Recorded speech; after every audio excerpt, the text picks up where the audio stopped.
So in this demo, I want to show you how to edit groups of objects. So I'm going to go to File, New Document. We'll keep it on the same as we've always had, just tabloid. If you've been clicking around on other files, click Print, tabloid. I'll scroll down here and set my margins all down to 0. So again, another blank sheet of paper. And I'm going to hit Command D for a document. In Chapter 4, Folder 20, I've got a couple of different shots from the Orange County Fair right here. I don't want to drop in all of them, so I'm just going to click and drag. Open.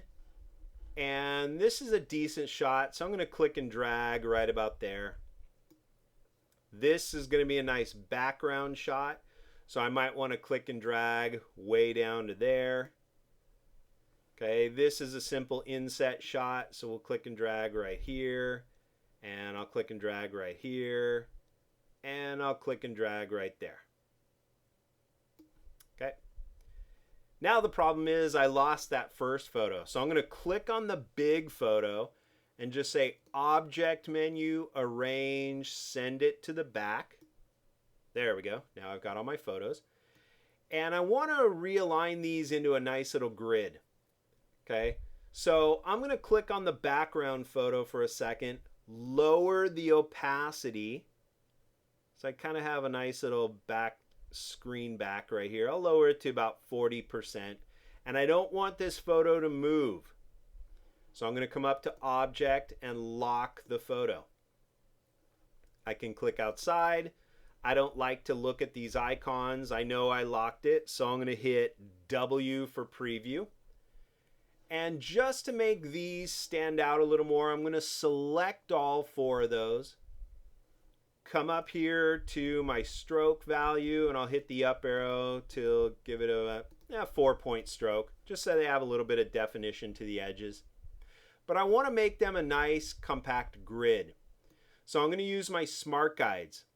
Okay, I can click and drag, and right there I get a green line. Now if you can't see that green line, or you can't see your smart guides showing up, you can go to InDesign, Preferences, Guides, and my smart guides I will set to a dark blue, just so we can see them. Okay, so let's pull this away. Now watch this left edge. When I line these up, boom, there's a smart guide. So I know these 2 boxes are lined up right there. Okay, I'm going to look at this top edge right across here. So now right there, I get those lined up.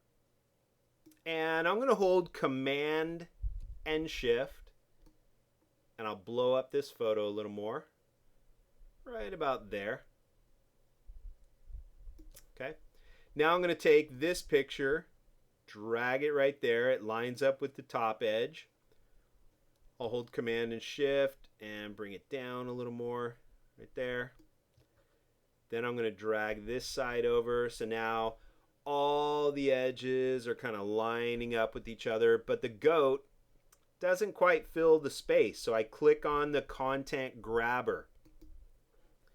By holding Shift, so I don't distort my photo, I'll just pull this a little further out. There we go. Hit the up arrow, bring that goat's head back into the image. And there I've got a nice little gridded layout. Okay, what I want to do is work on a couple of these photos. I want to move them all at the same time.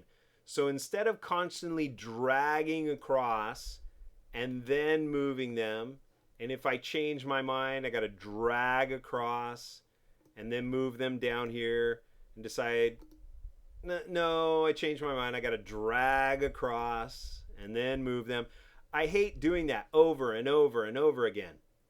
Plus, I might not even like where this background photo is. Luckily, I can click and drag because I've locked the background photo. But if I hit W and I unlock it, I might want to cover the whole page. Command and Shift, drag it so it covers the page, let go of the keyboard and just crop in the right side. but I'm still not sure if that's what I want. So I'm going to keep this as an editable, movable graphic. The problem, like I said before, is if I start here and try to drag across my photos, I'm going to tear that background right off the page. So I'll undo that. What I can do is click, shift click, shift click, shift click, and go to Object and group those. They will be surrounded by a dashed line. The reason for that is now I click one and they all get selected. I don't have to click and drag anymore. So now when I drag them down here, click outside, well, I don't really like that. Click any one of these and the whole group is selected. So let's put it up there. I want to round off the corners on this kid, but it's a group. Okay, so let's see if I can command click. Nope, that is favored selected object. That reached right through. So let's click here and let's see if I can command and shift. Nope, that's just going to deselect. Okay, I want to do one object, but I can't. If it's grouped, you're stuck with a group. So keep that in mind. If I click with the white arrow, I'm selecting what's inside the box. You can't. So I would have to click this, ungroup it. Now I can click here, click the corner widget, round that one off. Shift click, shift click, shift click, and group them again. Okay, so now I can do quick edits, move them around really fast.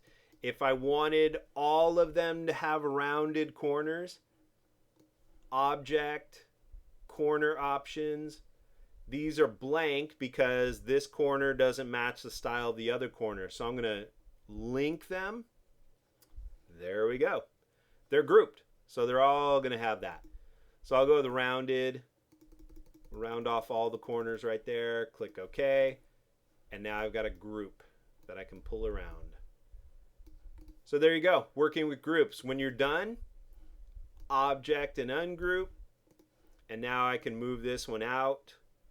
Maybe have a little bit of text right in here, whatever the design might dictate. It's your design, so it's up to you, but that's how you work with groups here in InDesign.